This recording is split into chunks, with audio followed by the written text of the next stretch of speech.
Okay. Yep. Uh, so welcome today. So good evening, everyone.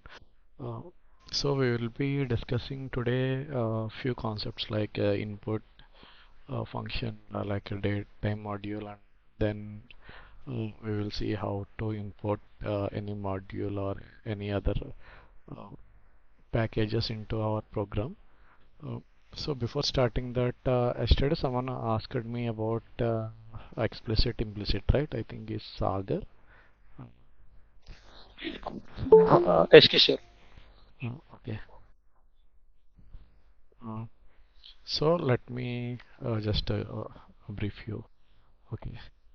So for example, so let me take a variable like some a equal to 3 and then b equal to some, Sure, you are not sharing your screen. sorry.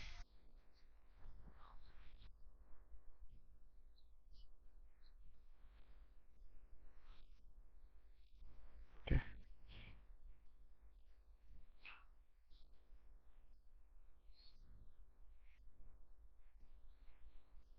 Uh, yeah, now is it visible? Yeah, it Yeah. is. Okay. Yeah. So here, Uh, just I'm taking a equal to 3 and b equal to 4, 4.5. So if I just for our understanding, I am just printing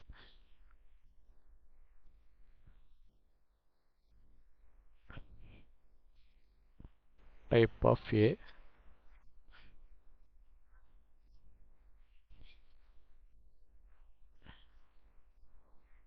print type of b. So if I run this code, so it is printing me int and float, right?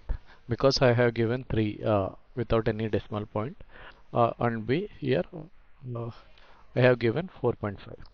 But I am taking another variable. So C equal to some A plus B. So if so here in this case, what do you think the output will be?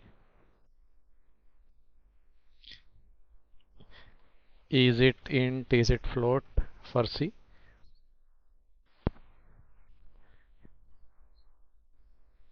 Might be float. Mm, exactly. Yeah. So what it is doing, the compiler is our interpreter, I meant to say, is actually converting internally to float. Like it is not, it is actually it is not doing any built-in type conversations, but it is actually taking intent float and depending on some logics, so it will be float. So there is a floating point, so it understands that logic. So if we add a float to an integer, the output should be float. So but if I explicitly convert this to, if I again just I am doing c equal to a plus, I am explicitly converting this to int.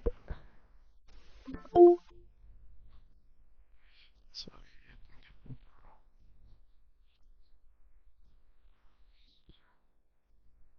so if I now I actually forcefully converted, like I meant to say typecasted this float value to int. So if I again run this program,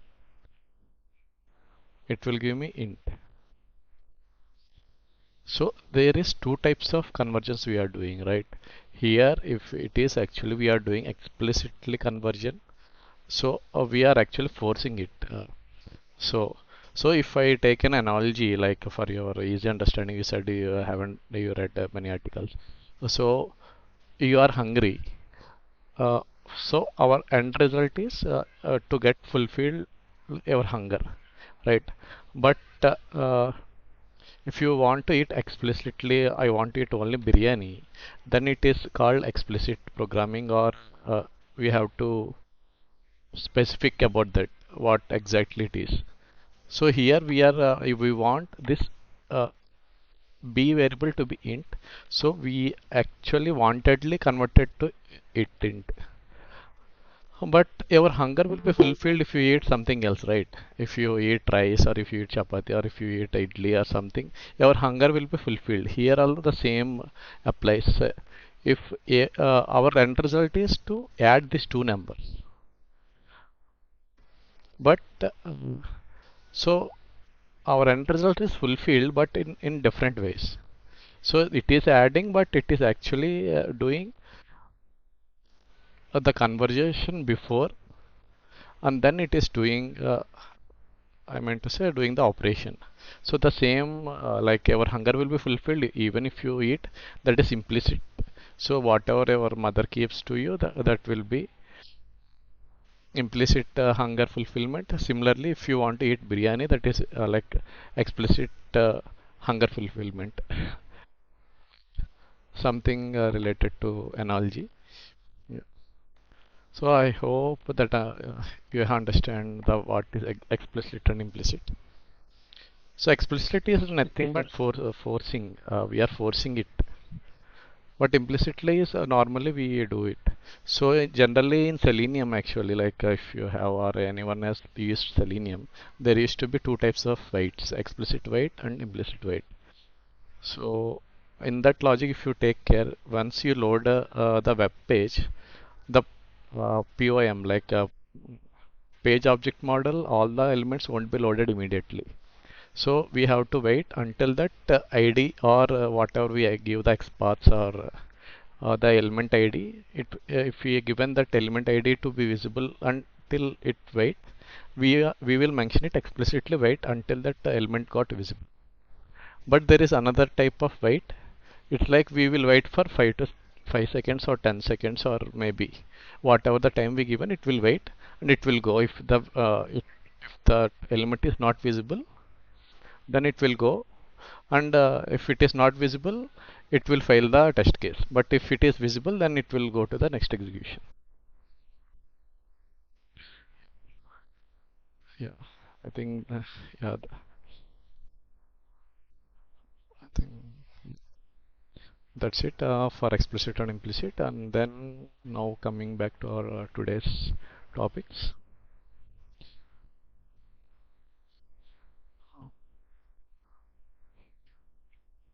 So today we will be discussing about input function and the data types in Python. What are the data types, and what exactly the import statement do, and what is the datetime module. uh, like what, how to print dates, times, like that. Sorry. So whatever we seen till now is like we are just writing the input, like printing whatever we done till now. We are just printing our input, like giving some input to print out on console. But what if we need to give to the computer the input? So if you are doing form fillations, like if you want to log in, we have to give our name, user ID, right? Similarly, here also in the like if you want give some input to the program what we are writing, we have we should have something, right? So that something is called input here. The input function is nothing but we actually give the user like a program from our keyboard whatever we require, and it take as an input. So if I see here, so just I am adding another one. So name, general name equal to input. So if you see why I am using this one, right, spider, so you can easily understand all this functions, how it is like. So it will give definitions directly here itself. So input. So so input can be used in two types. So the argument will be whatever you write inside that it will display and it will wait for your input. But if you are not writing anything inside that, it will just wait. So for now, so I'm not writing anything. Print. I'm just printing name. So if I run code,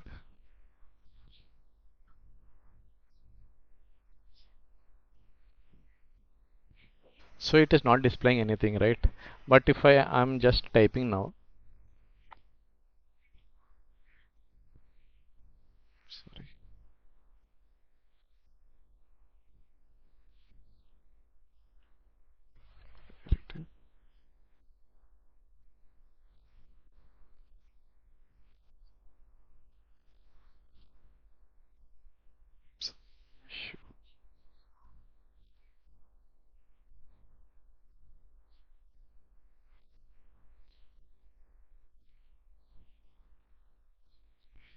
enter name.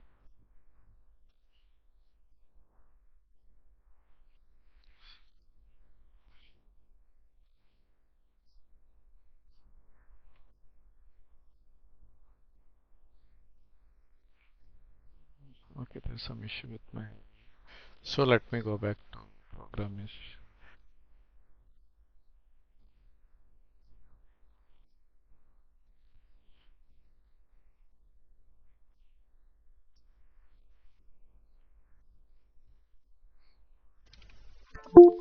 print name.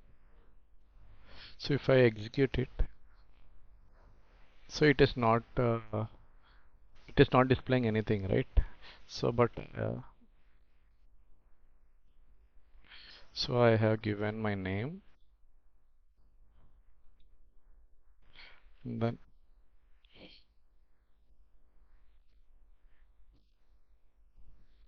it's it's 2 point. Sorry, just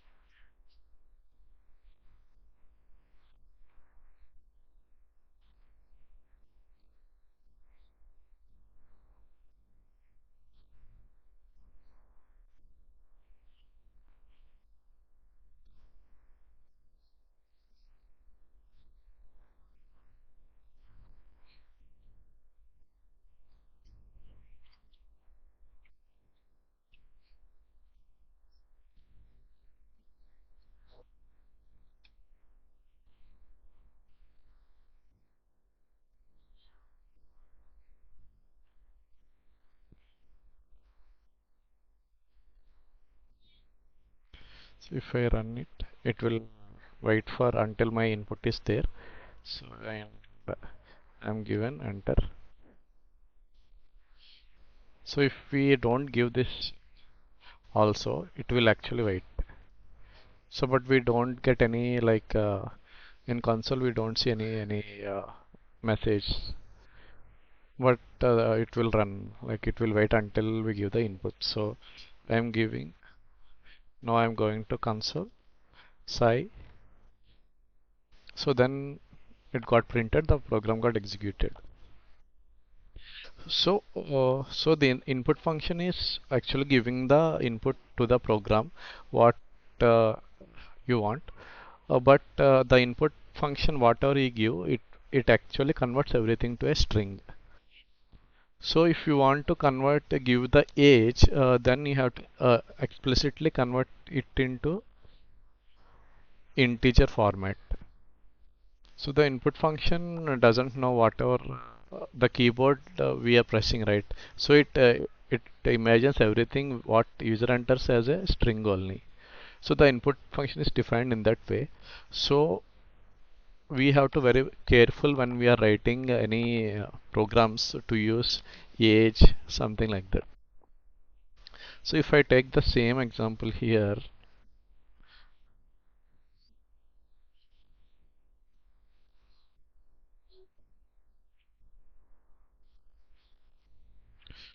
so again, so this is another concept what generally in print statements. So if you want to use the username like a variable, but without inside the string itself, So this is the one of the way where we have to give curly braces and give the format and username. So it will actually replace the whatever the username here with this. The curly brace will be replaced. So otherwise, what we have to do, you have to give the what are the objects we have written, right? Already we have seen multiple. We can give like hello, up to hello. We have to give one object, and then we have to give username, and then you have to give your then again strings. Instead of that, you can write everything under double quotes at a time, and then you have can pass all the users like variables you want to add. So I am when I am running this. Oh, sorry.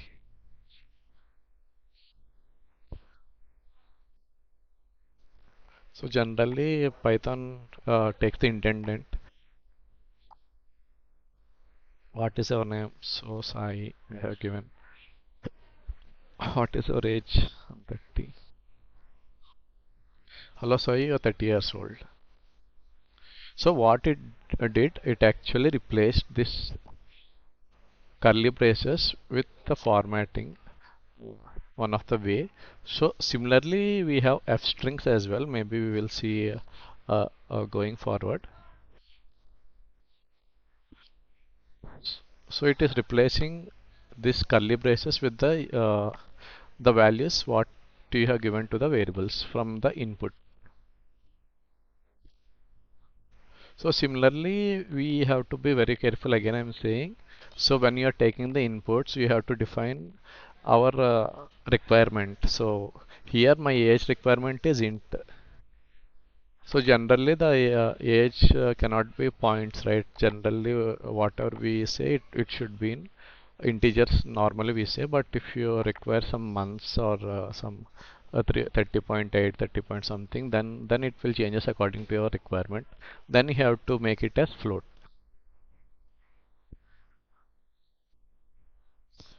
So even if you remove int also, it will actually do the same thing. But if you want to do some calculations, maybe uh, your age plus some my mother age, how much some calculations, or you have to divide it how many if you want to add some many years how many, or you have to remove from 2000 something you have to remove that. Then actually this type of type conversations will be very useful. Yeah. So maximum this is about input function. So any questions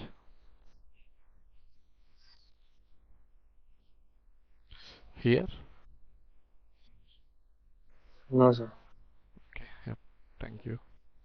So anyone waiting? Let me- so,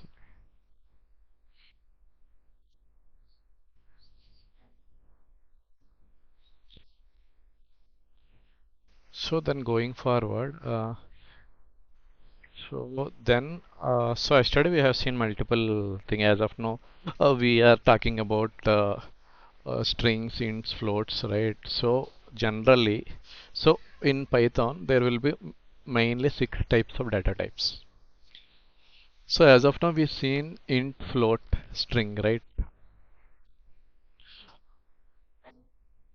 So in maximum like broad level classifications, if you see it will be six types of classifications you can say. Numeric. So in numeric we will see int, float and complex. In string it will be string. Sequence. So there will be list, tuple and range. So yesterday we have discussed like tuple, right? So actual tuple is an immutable object, but list is a mutable object. Mutable means we can change the any values in that, but immutable we can't change any values. So normally Python doesn't support constants, but so to keep it as a constant, generally what is the notation is we have to write the constant like variables in capital letters. So as of, normally variables will be written in small letters like Where here, where, yeah. Generally, we do something like this, like username, everything in Python. Maximum of the time we write uh, that one. But if you want to declare a constant, like something pi equal to 3.14, so generally we declare constants like this. But anyone can change this value. But if we written something in capitals, it should be considered as a constant. So uh, no one should be changing this value. But it is allowed to change. But to mitigate this, we will use like if we are calculating some radius of a circle, we need pi value, right? So, but if it is not uh, like anyone has changed it, then obviously the result will change if some in the code. So, for this type of, we will use the module. So, we will see later. So, and then sequence. So, sequence is like a list of, we will see one by one. Mapping. So this is one of the I meant to say dictionary. We can say one of the majorly used data type in Python. So and then sets. Set is like similar to list. Frozen set also like similar to list. Can't change. Uh, so Boolean is like simple like true and false values. So we will have another data type as well, like time or I meant to say date time object. That is entirely different. But these are the main data types can see in Python.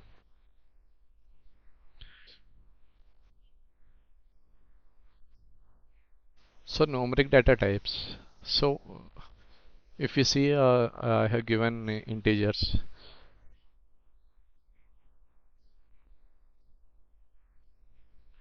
So in Python, actually, maximum of the other languages we can't represent the imaginary numbers. I think you should, many of might be knowing like I is like a square root of -1.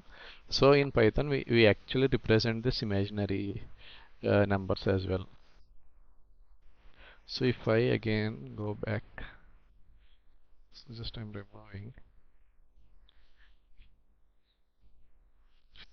just copying from here.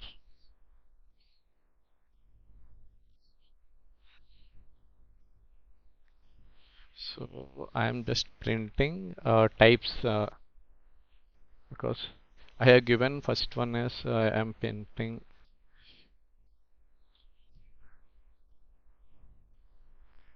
We know first one is int, second one, but we will see how it will print the third one. So, so it is actual printing the complex.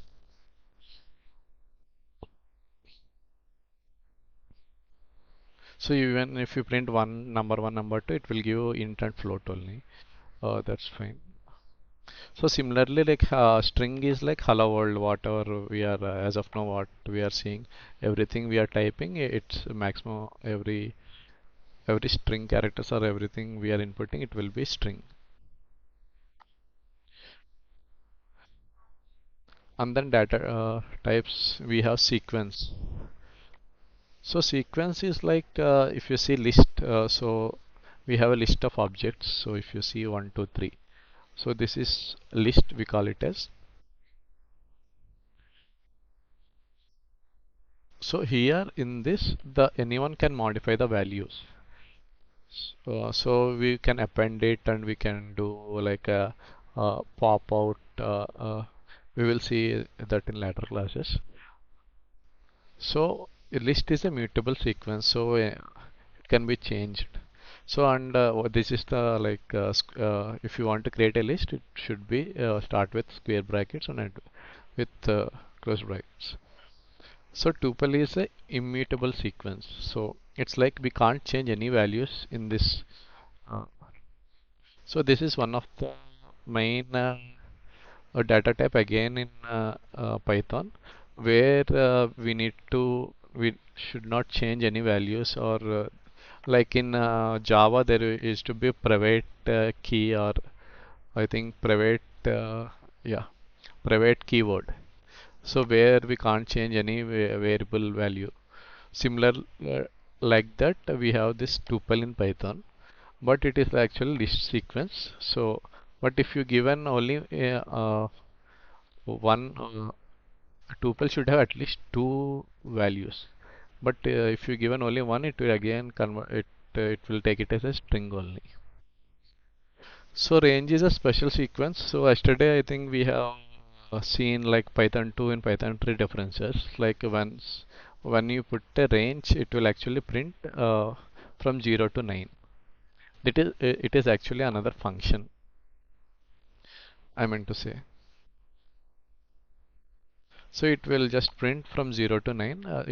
The starting index will be 0 and up to 9 it will print all the 10 numbers.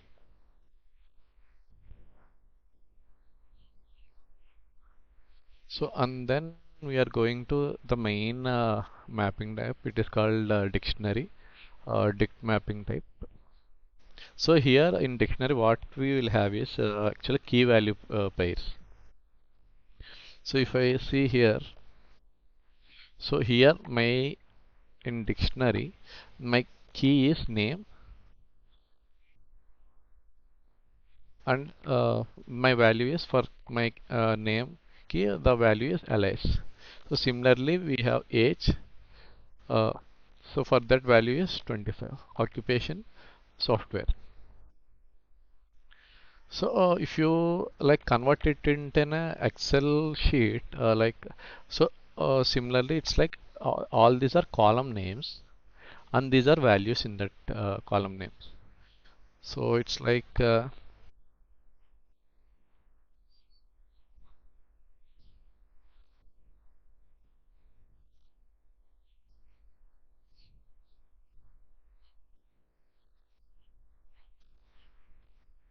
should open it.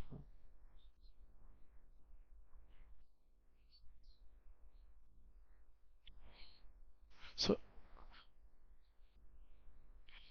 so if I just copy it again and run it in the program is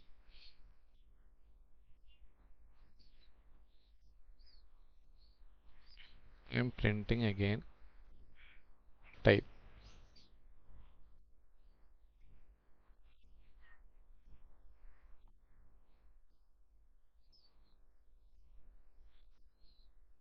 So it is saying me it's a dictionary. So but if I print only dictionary, so what how it is printing? If you see name, alias, age,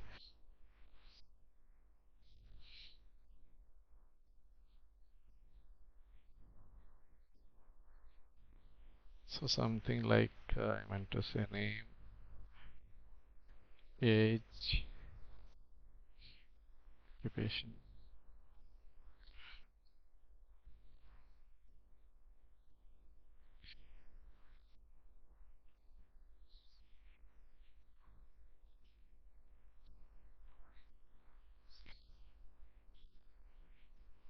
So if we convert like analogy, right? So it is similar to this type. Uh, so here even you can have in dictionaries, right? I think you can have a list like multiple values also. Like I meant to say.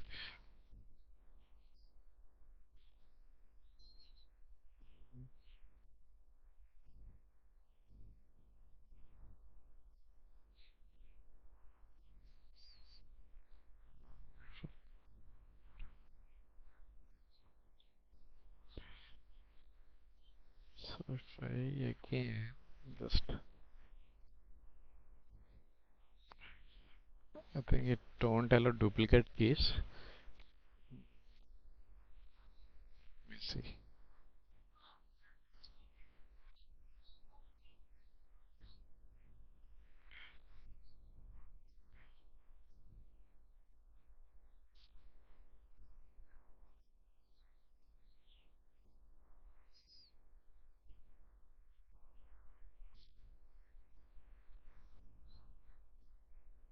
So invalid syntax it is saying again. So actually what it is doing, it is replacing. So it is replacing all the values. So here we have key values. So the values, because I am using the same key, it is actually replacing the values what we are using. But I think if I give I here,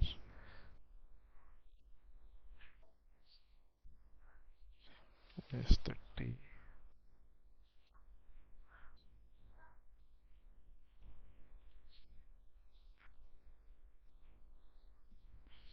Let me see what it does. I think it will give me error.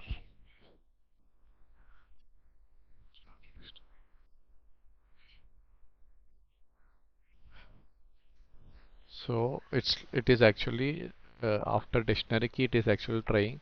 There should be a colon. It is saying. So but what I will do, I will give it a list.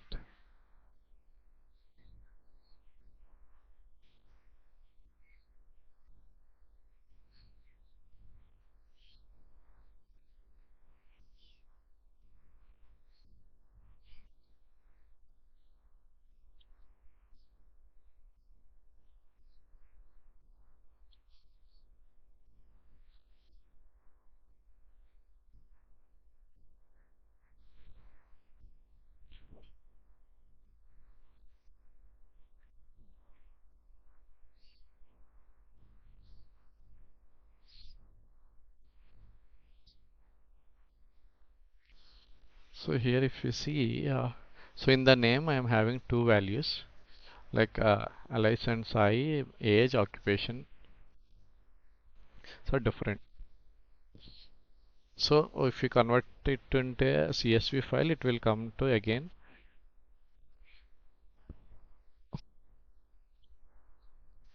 Sai 30 tester.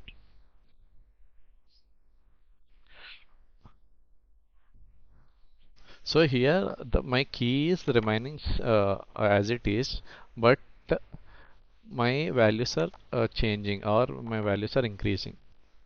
So in the dictionary, it's like the keys will remain. It's like similar to the CSV file operations, like where the column names will be remain, but all the values will be changing. So dictionary is a very vast concept in Python, so please do some research around it. So how to create a dict of dicts, multiple dicts. Yeah, just you can try that. So going back again. So set data type is like so as of now I'm not saying about frozen data set. So set is similar to of list only, but it don't allow duplicates. So if I again go back, set equal to 1, 2, 3, 4, 5, 1. I have given 1 twice, right? So but when I am printing set, it will print only 1, 2, 3, 4, 5. So it actually removes the duplicate values what you are passing. So it is like in some cases in some programs where you need to remove the duplicate values already coming. So this is one of the use case of set where the set will automatically remove if the duplicate value is already there, it will actually remove that. So if I given again 2, 3, 4, 5. So again if I run it will print only 1, 2, 3, 4. So but if I give the list 1, 2, 3, 4, 5, again 1, 2, 3, 4, 5.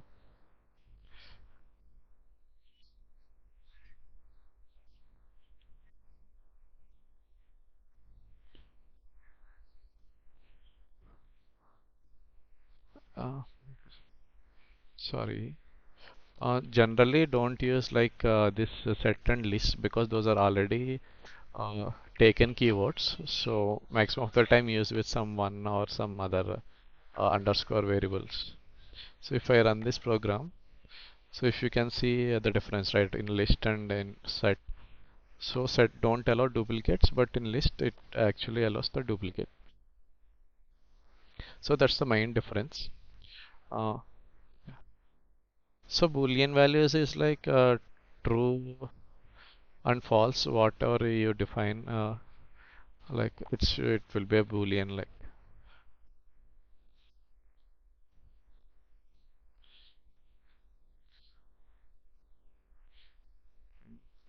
type of. I am just typing type of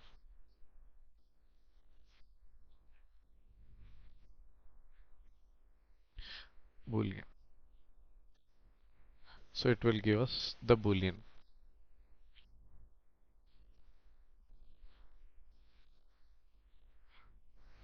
So here what we are doing, if you carefully observe, we are not giving any strings like for true or like string character in quotes we are not giving like quote false quotes is not giving that. So what it so it's like 0 and 1. It automatically the programming will detect true or false. So and then it assigns okay it is this is a Boolean value. So any doubts in data types before we go into the next?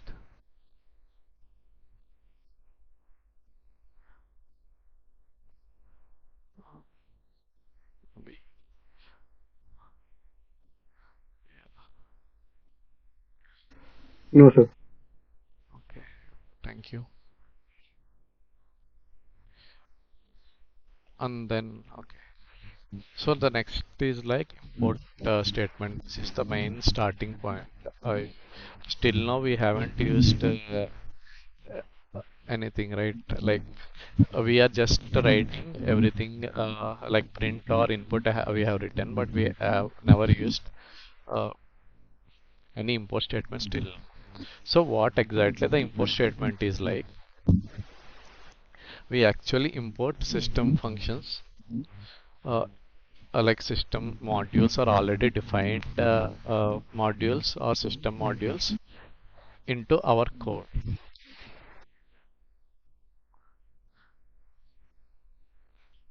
Yeah, something. Come on, go on mute.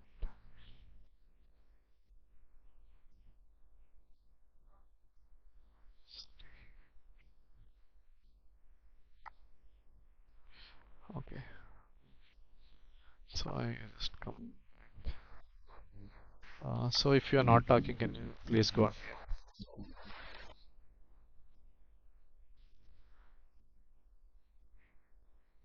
So again, so here the import once we import the that module or package, whatever we call it as, it will actually give us the access to the functions or the constants already defined in that functions or any values we will be using it. So so the modules maximum of the time all the Python scripts or any time we generally imports all the packages in Java or in C. It's like as include htd.io.h, right? Similarly in Python it's like import statements. Similarly in Java it's like package dot io, so we import, right? So everything it will be on the top. If I go to maybe temp test file, oh, so some this file, so it's like if you see all these are we are actually importing this is some another project. So generally we write all the import statements at the starting of the program what we are aiming to write. So here we are actually importing the math module. So it's already defined module. So if I where, so I'm removing this. So import math. So in that I am assigning pi equal to, so in as of now we discussed it, right? If already there is a constant where we should not change any value like pi, if we are defining it manually like a constant, someone will change, but if you are importing from the modules already defined, no one will change that value, like because it's already defining it from the module what we are importing. So here what I am doing, I call this module, and in that module I know there is a pi value already available. So when I run this program, so it will be giving me the what is the value it is using. So but this is one way of import. So I am using just math function here, math module you can say, but this actually import all the functions whatever it is available. So for the source code you can actually go to any that source arc dot, or you can just check in AI to give you the source code of this math module. It will actually give you to check how it is implemented. So this is one way of import, but what it is doing, it will implement all the functions whatever defined inside this module. But if we don't need that all the functions, but we need only specific function.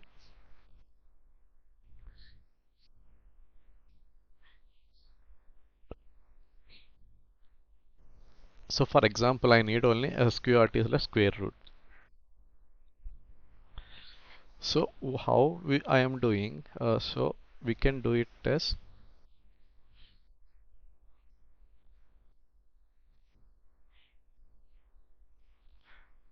sorry.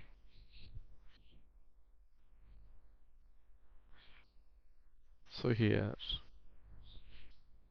so I am not importing math module from math function, the module. I want to import only square root. So now, so I can directly use that number.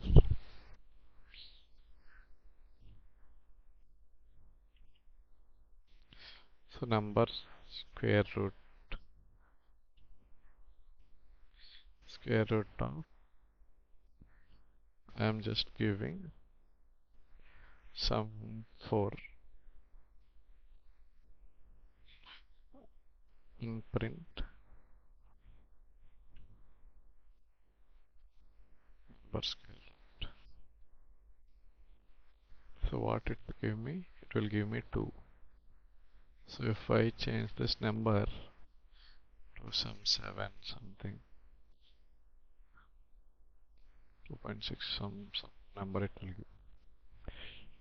So internally what it is doing, it actually doing the calculations internally, square root calculations. So by default we can't use if we don't import this line. And what I'm trying to do, let's see. Square root is not defined.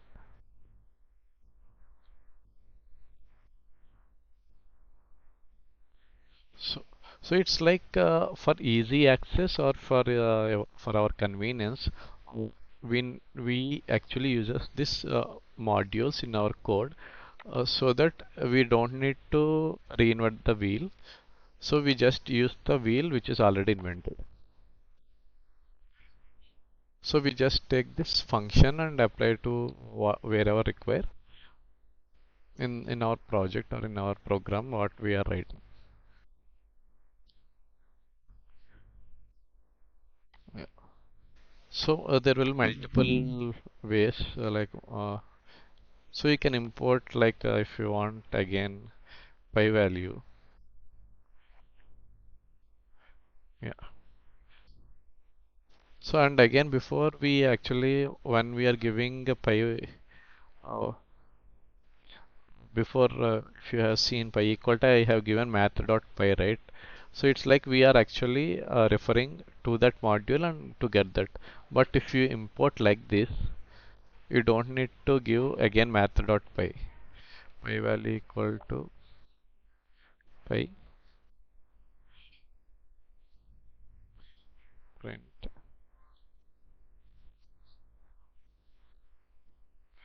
pi value.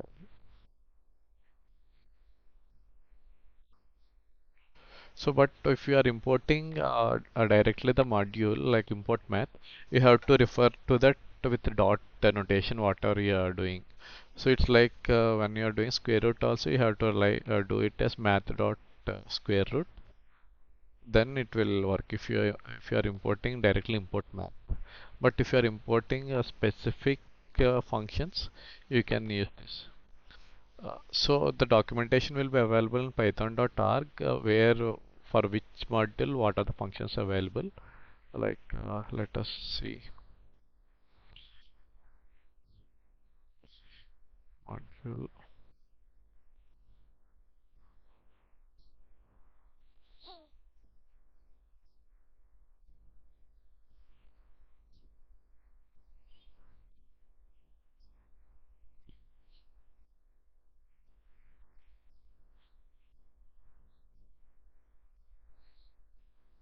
So here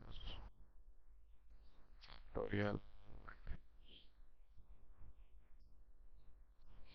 is finite is square root multiple. So maximum whatever there it will be here. It's logarithm functions, trigonometric functions, square, square. So whatever we are using this, right? As of now we have used this. Yeah. So for every module there will be a documentation which you have to go through thoroughly. Uh, Thoroughly in the sense to get use of that so that you will get accommodated to use that in our going forward project. So it is better if you just check once the documentation of whatever the module you are using, uh, then it will be very useful for you going forward. So then, okay, maybe we are getting time. So again, now coming back to date time module. So yesterday someone has asked, so how to print the date time module? Like I meant to say date time objects. Here, generally, we actually to get the date of today, or uh, we use this date time module via import. So and we have different types. Like if we see, it will give us represents a date, time, and represents single point of time. So just let us quickly go through this. It's my local, not sure somehow it's fixed off.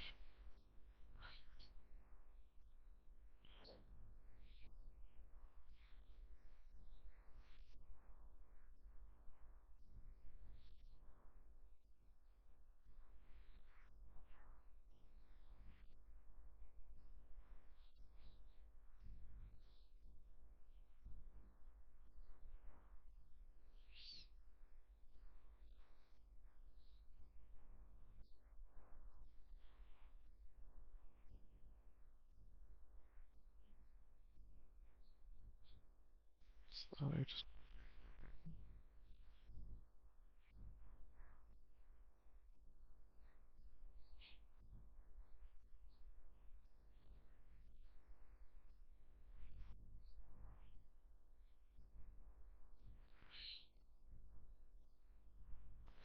So here what I'm doing is I'm just printing date time. It's actually giving date time uh, type.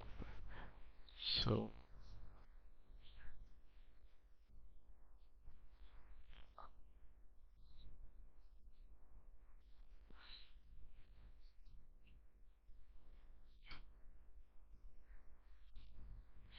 so print now what it will do.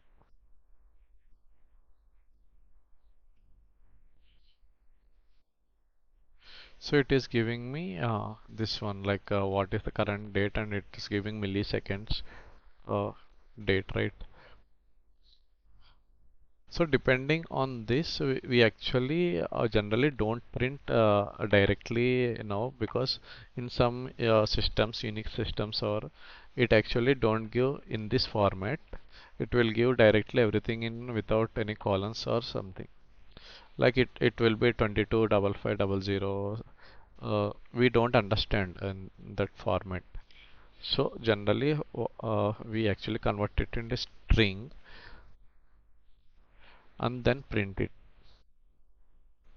This is one way of doing, but as of now in Windows it will be any no difference. But if you are using different systems, it actually makes a difference. So, and if you don't want this format, and but you want only 2023 1027, there is another function called string f time. So what it does,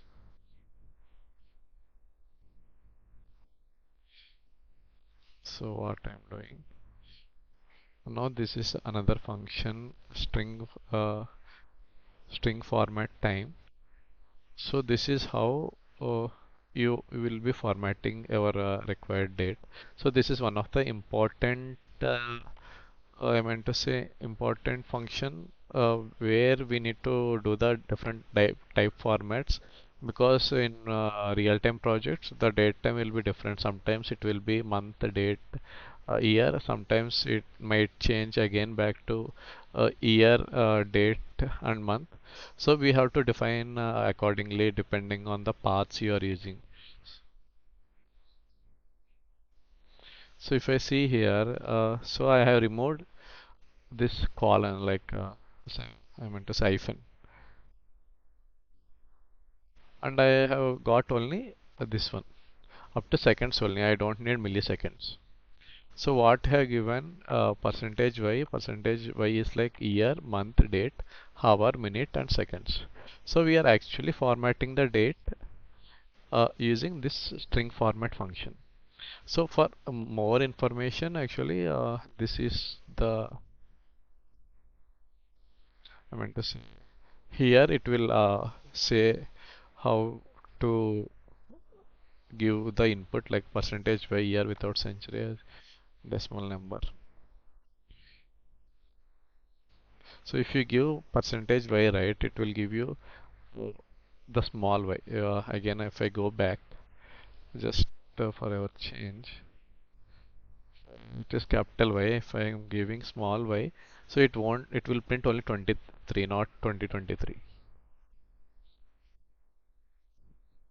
If you see here, yeah. So there is no 2023. It is actual printing the last two digits only.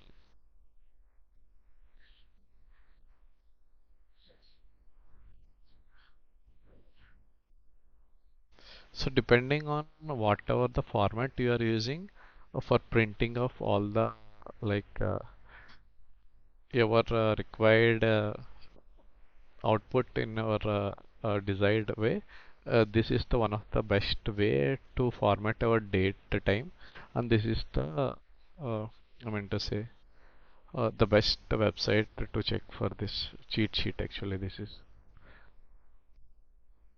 to check how to print the datetime objects. So today we have discussed multiple things. One of the most important is dictionary. Just go through that, and then the date time objects as well. The date time we will be using multiple times. So how to increase date, how to decrease print yesterday's date, how to do that. Just do a research. I think any questions for today's session?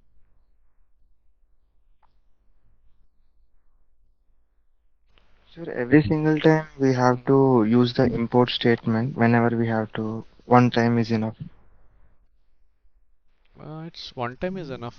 Whatever you're using, it's one time is enough to use all the functions available.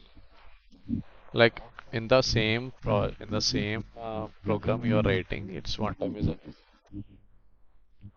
Means, not like any file will download, right? Import means just logically it will take No, consider. no. If you installed it function, right? Install the Python interpreter, the all the modules will be already installed. Like I meant to say, all the packages, system packages will be installed.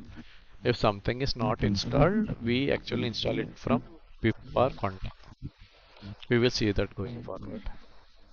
Sure, Kishore. Thank you.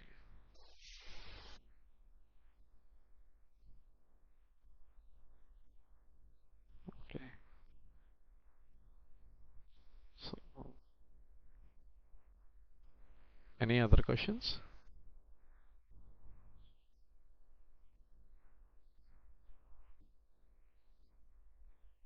If not, thank you. Thank you for all for joining.